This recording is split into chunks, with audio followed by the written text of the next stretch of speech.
बिस्मिल्लाहिर्रहमानिर्रहीम। अस्सलाम वालेकुम everyone. Welcome to the educational planet.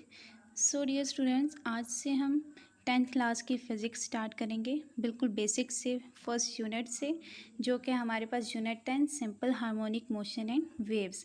अब ये जो 10th क्लास की बुक है फ़िज़िक्स की, ये यूनिट 10 से स्टार्ट हो रही है, क्योंकि 9th क्लास की बुक जो है वो यूनिट 9 पे एंड हुई है और ये यूनिट 10 ही 10th क्लास का फर्स्ट यूनिट है, ठीक है, जिसका नाम है simple harmonic motion and waves.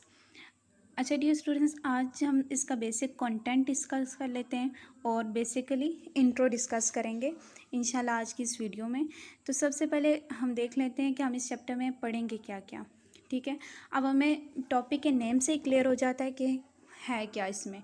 अब जैसे simple harmonic motion and waves chapter का नाम है, तो यहाँ से हमें क्लियर हो रहा है कि हमने simple harmonic motion, simple as it is simple, motion का मतलब है कोई भी बॉडी मूव करी, और हार्मोनिक एक स्पेशल काइंड की मोशन होगी, ठीक है। उसमें हमने सिंपल हार्मोनिक मोशन को पढ़ना है और वेव्स को डिस्कस करना है। अब ये इसका कंटेंट देख लें। इसका सबसे पहले फर्स्ट टॉपिक है 10.1 एसएचएम। एसएचएम क्या? Simple harmonic motion. अब सिंपल हार्मोनिक मोशन, अभी मैंने आपको बताया कि टॉपिक के नेम से क्लियर हो जाता है कि हमने इस टॉपिक में पढ़ना क्या है। हमने मोशन क्या कहते हैं? सिंपल, एक बॉडी मूव कर रही है, सिंपल सिंपल हो गया मोशन, एक बॉडी मूव कर रही है। अब एक वर्ड रह गया हार्मोनिक। हार्मोनिक क्या होगा? एक स्पेशल काइंड की मोशन होगी, वो हम डिटेल में डिस्कस करेंगे स्पेशल काइंड की मोशन कैसे होगी। अब जो स्पेशल काइंड की मोशन होगी, ऑस्किलेटरी मोशन होगी, वाइब्रेटरी मोशन होगी, उसको हम सिंपल हार्मोनिक मोशन कहेंगे। अब नेक्स्ट जो हमारे पास आर्टिकल है वो डैम्प्ड ऑस्किलेशंस है। अच्छा, डैम्प्ड ऑस्किलेशन, ऑस्किलेशंस क्या होती हैं? वाइब्रेशंस होती हैं, ठीक है। अब डैम्प्ड ऑस्किलेशन में हम देखते हैं कि अब डैम्पिंग का प्रोसेस हम इसमें देखेंगे, डैम्पिंग का प्रोसेस होता कैसे है। तो डैम्पिंग क्या है कि जैसे आवाज़ आती है तो आवाज़ थोड़ी देर बाद गायब हो जाती है, ठीक है, सुनाई नहीं देती हमें, इसको डैम्पिंग कहते हैं। अब डैम्पिंग के प्रोसेस में आपको वेव के थ्रू समझाती हूँ। अब देखिए, एक हमारे पास वेव फॉर्म है, ठीक है। अब डैम्पिंग का प्रोसेस क्या होगा कि स्लोली इसका मैग्नीट्यूड डिक्रीज़ होता जाता है। अब ये इसका मैग्नीट्यूड ज़्यादा है, अब स्लोली इसका मैग्नीट्यूड क्या होता जाएगा? डिक्रीज़ होता जा रहा है। ये क्या आ रही है? डैम्पिंग आ रही है इसमें। तो इसको हम कहते हैं डैम्प्ड ऑस्किलेशंस। इसको हम डिटेल में डिस्कस करेंगे। अब नेक्स्ट जो हमारे पास है वेव मोशन। अब वेव मोशन क्या है? हमारे पास वेव क्या होती है, हम इसमें डिस्कस करेंगे वेव की मोशन कैसे होती है। अब वेव जो होती है वो डिफरेंट तरह की होती है। कुछ वेव्स को मीडियम रिक्वायर होता है, कुछ वेव्स को मीडियम रिक्वायर नहीं होता। अब जैसे हमारी आवाज़ है, हम बोलते हैं, अब अगर यहाँ पे एयर नहीं होगी, एयर मीडियम नहीं होगा, तो हमारी आवाज़ सुनाई नहीं देगी। वैक्यूम होगा तो आवाज़ सुनाई नहीं देगी, मीन्स के साउंड वेव्स को मीडियम रिक्वायर है। अब जैसे 9th क्लास की बुक में भी हमने पढ़ा था, लास्ट चैप्टर में आई थिंक, जो रेडिएशन वाला चैप्टर था, उसमें क्या था कि जो सनलाइट आती है in the form of radiation, वो वैक्यूम से भी पास आउट होके आ जाती है, ठीक है। उससे मतलब मीडियम रिक्वायर नहीं है। कुछ ऐसी वेव्स होती हैं जिन्हें मीडियम रिक्वायर नहीं भी होता, तो वो हम डिस्कस करेंगे कि इनको मीडियम रिक्वायर होता है कि इनको रिक्वायर नहीं होता, और वेव बेसिकली होती क्या है, कोई भी डिस्टर्बेंस इन मीडियम। अब जैसे वेव अगर हम इसमें ड्रा करें तो हमारे पास वेव को हम कैसे ड्रा करेंगे? वेव एक क्रस्ट और ट्रफ मिलके एक वेव बनाएंगे, ठीक है। अब ये हमारे पास एक वेव है, ये क्रस्ट है और डैट इज़ ट्रफ, ये मिलके क्या बना रहे हैं? एक वेव बना रहे हैं। अब नेक्स्ट हमारे पास आर्टिकल है टाइप्स ऑफ मैकेनिकल वेव्स, ये वाला। अब जो वेव मोशन में हमने पढ़ा कि इसके डिफरेंट टाइप्स हैं, कुछ को मीडियम रिक्वायर होता है और कुछ को मीडियम रिक्वायर नहीं होता। अब जो मैकेनिकल वेव्स होती हैं उनको मीडियम रिक्वायर होता है, और सेकंड वन इलेक्ट्रोमैग्नेटिक वेव्स, उनको मीडियम रिक्वायर नहीं होता। हम वो सब कुछ डिटेल में पढ़ेंगे, और मैकेनिकल वेव्स की फर्दर टाइप्स भी पढ़ेंगे, जो कि लॉन्गिट्यूडनल एंड ट्रांसवर्स वेव्स हैं, वो भी हम डिटेल में पढ़ेंगे। और नेक्स्ट हमारे पास जो लास्ट आर्टिकल इस चैप्टर का होगा वो रिपल टैंक होगा। रिपल टैंक बेसिकली एक इंस्ट्रूमेंट है, ठीक है, इसे हम एक इंस्ट्रूमेंट कह सकते हैं जिससे हम वेव्स प्रोड्यूस करते हैं, तो इसको भी हम डिटेल में पढ़ेंगे। और लास्ट में चैप्टर के फिर हम पढ़ेंगे रिफ्लेक्शन क्या होती है, रेयरफेक्शन क्या होती है, डायफ्रैक्शन क्या होती है, ये सब चीज़ें हम डिस्कस करेंगे। अब नेक्स्ट हम बिल्कुल स्टार्ट से इस चैप्टर का इंट्रो देखते हैं तो स्टार्ट में हमारे पास वाइब्रेशन का कंसेप्ट समझना हमारे लिए ज़रूरी है। A body is said to be a vibrating if it moves back and forth और to and fro about a point. अच्छा, एक बॉडी जो है वो वाइब्रेशन या मूवमेंट वो कब करेगी, बैक एंड फोर्थ जब वो मूव करेगी तो हम कहेंगे वो वाइब्रेशन में है। वाइब्रेशन को हम ऑस्किलेशन भी कहते हैं।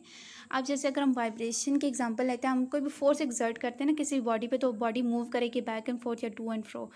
जैसे अब बच्चों की जो खिलौने वाली कार होती है, उसको चार्ज हमने किया थोड़ा सा और उसको हमने फॉरवर्ड मूव करवाया, तो हमने उस पर फोर्स एक्सर्ट की, उसने कुछ डिस्प्लेसमेंट कवर किया, ठीक है, बॉडी ने मूव किया। इसको हम कह देंगे वाइब्रेशन या वाइब्रेटरी मोशन या ऑस्किलेशंस प्रोड्यूस हो रही हैं। अब a special kind of vibratory oscillatory motion is called simple harmonic motion. हमने पहले भी बात किया कि सिंपल हार्मोनिक मोशन एक सिंपल ऑस्किलेटरी मोशन तो है, बट ये एक स्पेशल काइंड की मोशन है। इसमें जो हार्मोनिक का वर्ड यूज़ हुआ है ये एक स्पेशल काइंड की मोशन के लिए यूज़ हुआ है। जब हम इसकी डेफिनेशन पढ़ेंगे इसको डिस्कस करेंगे साथ ही। तो अब हम देख लेते हैं कि ये जो आपके साइड बॉक्स हैं इनको भी हमने इसमें क्लियर किया है कि इस जो फर्स्ट पेज पे आपकी 10th क्लास के वेरी फर्स्ट पेज पे है कि a spider detects its prey due to vibration produce in the web. अब जो स्पाइडर है उसकी 8 लेग्स होती हैं। अच्छा, वो अपने वेब में कोई भी वाइब्रेशन प्रोड्यूस होती है तो वो अपनी लेग्स से सेंस कर लेता है, ठीक है, तो इस वजह से वो अपने प्रे को, शिकार को डिटेक्ट कर लेते हैं। तो ये भी एक आपका साइड बॉक्स था, इसको भी ये भी क्लियर हो गया। अब जो वेरी फर्स्ट आर्टिकल है हमारे पास वो 10.1 सिंपल हार्मोनिक मोशन। आज सिंपल हम इसको बस डिटेल में नहीं डिस्कस करते इस वीडियो में, हम बिल्कुल बेसिक इंट्रो इसका देखेंगे। Net force acting on a body having simple harmonic motion is directly proportional to the displacement of a body from mean position and is always directed towards the mean position. अब हमने क्या कहा कि simple harmonic motion जो होगी एक special kind की motion होगी, ठीक है, सिंपल हार्मोनिक मोशन एक स्पेशल काइंड की मोशन होगी और वो स्पेशल काइंड की हमारे पास मीन पोजीशन है। अब सिंपल हार्मोनिक मोशन की ये डेफिनेशन समझते हैं कि एक बॉडी पे फोर्स एक्ट हो रही है और वो उसने कुछ डिस्प्लेसमेंट कवर किया है और मीन पोजीशन इसमें मेन चीज़ है। अब इसको समझने के लिए हम एक एग्जांपल ले लेते हैं, फ्री फॉलिंग, ठीक है। एक फ्री फॉलिंग बॉडी है, जैसे आप पार्क्स में जाते हैं सबको पता है फ्री फॉलिंग एक झूला है, ठीक है, उसकी मैं आपको बताती हूँ कि उसमें कैसे सिंपल हार्मोनिक मोशन होगी।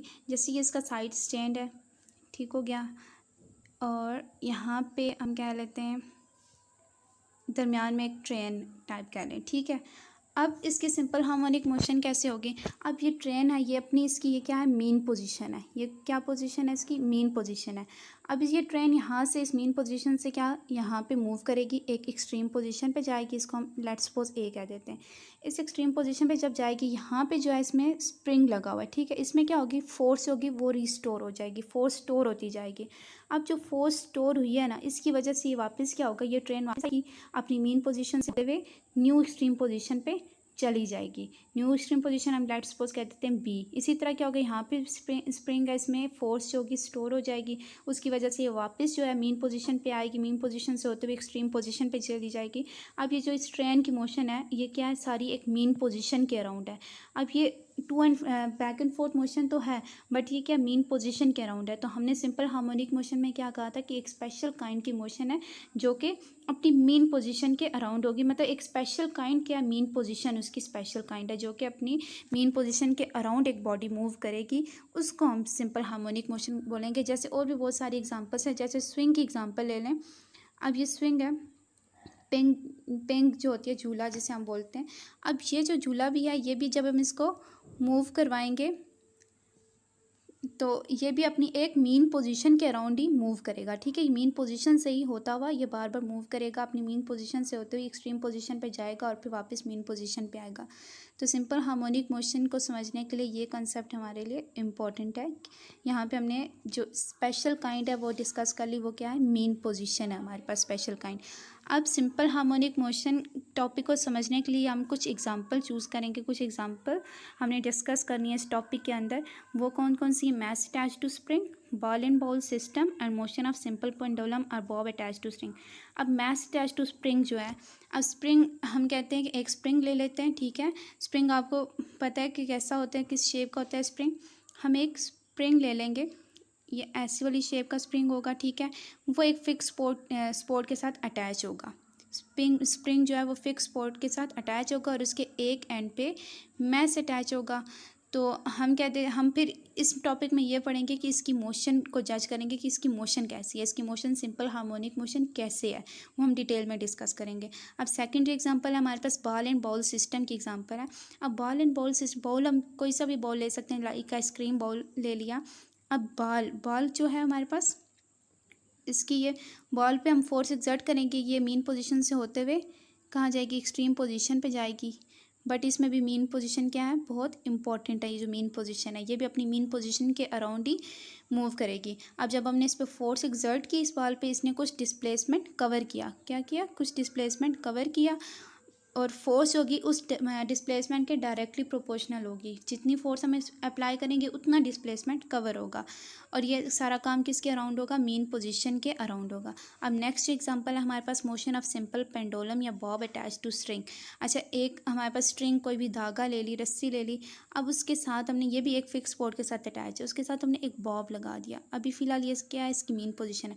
जब हमने इस पर कोई एक्सटर्नल फोर्स एक्सर्ट की तो ये अपनी न्यू पोजीशन पे चला गया, ठीक है। बॉब जो है इसको हम ए लेट्स सपोज कह देते हैं। अब इसमें क्या हुआ, इस स्ट्रिंग में फोर्स स्टोर होती गई, यहाँ पे क्या हुआ, फोर्स स्टोर होती गई।